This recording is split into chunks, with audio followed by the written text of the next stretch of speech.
Hello, Group 2, Mrs. Nelson, and we are going to be working on our Group 2 process. Now, you have to do the entire worksheet. One rectangle, one square. You have to also do a factor, okay? And you need to find multiples, okay? Find the multiples. All right, so here we go. So we're going to find the area and the perimeter of this problem here. We have find the area and perimeter. So remember, area is a multiplication problem with 2 dimensions. So we already have our dimensions labeled. So we have 3 times 11, which means their area is 33 because 3 times 11. Now for perimeter, we need to go in and fill in our missing our missing dimension. So I'll go back in and I'll say this is 11 over here and this is 3 over here, and then I'll have 11 plus 11, which is 22, and then I'll have over here 3 plus 3 equals 6, so I have 22 plus 6, which is 28. So our perimeter is 28, our area is 33. So what you're saying is your area is you're buying grass to cover your yard, which you would need 33 feet of it.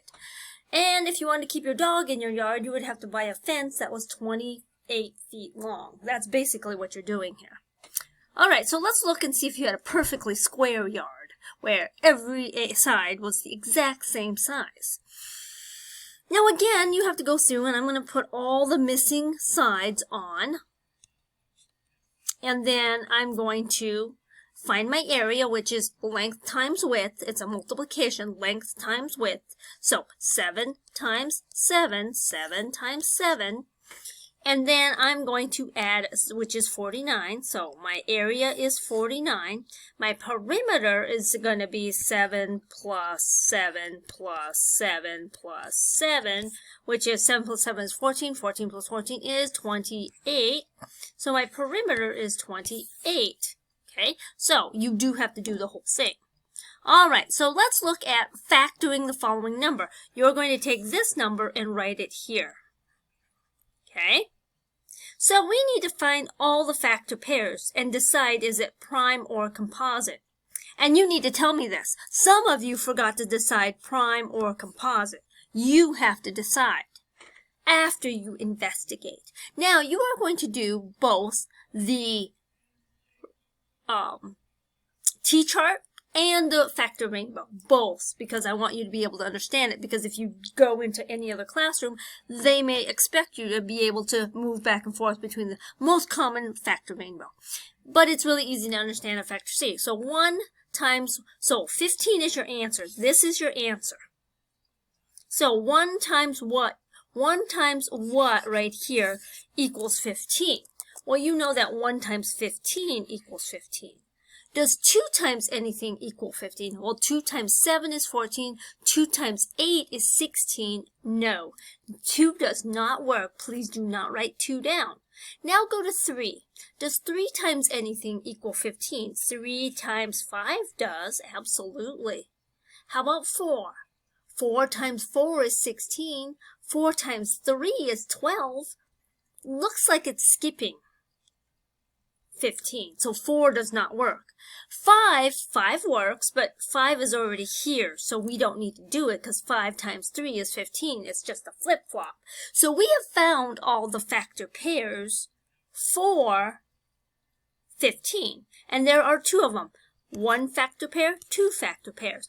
We have, and then now you're going to do the factor rainbow. So you're going to go 1 and 15, 3 and 5. And then you have commas in between there, and you go 1 and 15, 3 and 5. Okay? That's your factor rainbow. Now you have to think, does this number 15, does it have more than 1 factor pair? Yes, it does. It has a factor pair. Here's 1 factor pair, 2 factor pairs. 2 factor pairs. You have to tell me this. 2 factor pairs. You have to write this down. 2 factor pairs. So, this is a composite number. So you come over here and circle composite.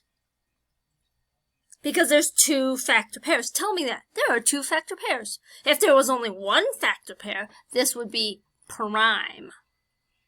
But two factor pairs make it composite. Okay?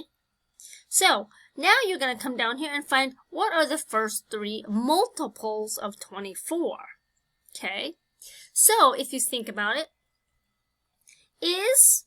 so let's look at 24. So, 24, 48, and then 24 plus 48 is going to be, well, I know that 8 plus 4 is 12, so I put the 2 down, and then carry the 1, 4 plus 1 is 5, plus 1 more, because you have 48 plus 12, so you have 48, oh, excuse me, I don't know why I'm adding 12, my bad. 48 plus 24, this is 12, and then you have 4 plus 6, so this is 7, so 72. So, those are the first four factors. Now, if I was to ask you the question, is 72 a multiple of 24? Is 72 a multiple of 24? You would say, yup, because I could multiply 24 3 times to get 72.